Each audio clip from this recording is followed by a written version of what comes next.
Apakah kalian pernah merasa terjebak dalam kegelapan, seolah-olah tak ada jalan keluar? Mungkin kalian merasa seperti bangsa Israel yang terbuang di tanah asing, jauh dari rumah mereka tanpa harapan untuk kembali.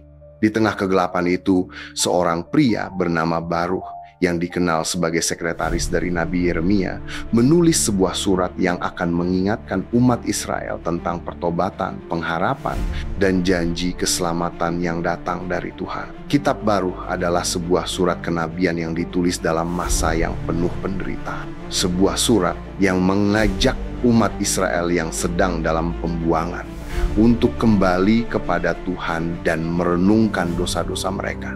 Setelah bait suci dihancurkan oleh bangsa Babel dan umat Israel dibuang ke tanah asing, mereka merasa seolah-olah segala harapan sudah pupus. Namun Baruh datang untuk mengingatkan mereka bahwa meskipun mereka berada dalam kesedihan dan penderitaan, ada janji pemulihan yang lebih besar menanti. Dalam kitab ini, Baruh mengajak bangsa Israel untuk mengakui dosa-dosa mereka dan dengan rendah hati kembali kepada Tuhan yang penuh kasih. Ia mengajarkan bahwa pertobatan adalah langkah pertama menuju pemulihan dan bahwa Tuhan akan memberikan mereka keselamatan yang lebih besar. Tapi Baruh juga mengingatkan kita tentang hikmat Tuhan yang memberikan kebenaran sejati dalam Torah. Baginya, Tuhan adalah sumber kehidupan dan kebijaksanaan, tidak hanya bagi bangsa Israel, tetapi juga untuk kita semua. Meski berada di tengah pembuangan, Baruh menegaskan bahwa Tuhan tidak pernah meninggalkan umatnya.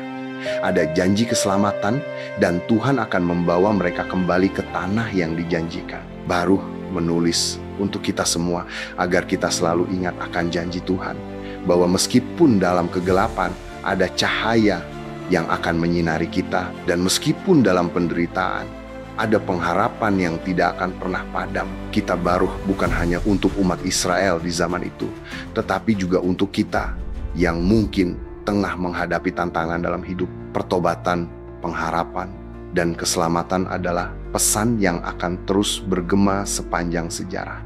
Jika kita kembali kepadanya, maka kita juga akan merasakan pemulihan yang lebih besar. Baruh mengingatkan kita bahwa tidak ada yang terlalu jauh untuk diselamatkan dan tidak ada yang terlalu rusak untuk dipulihkan. Tuhan selalu memberi kita kesempatan kedua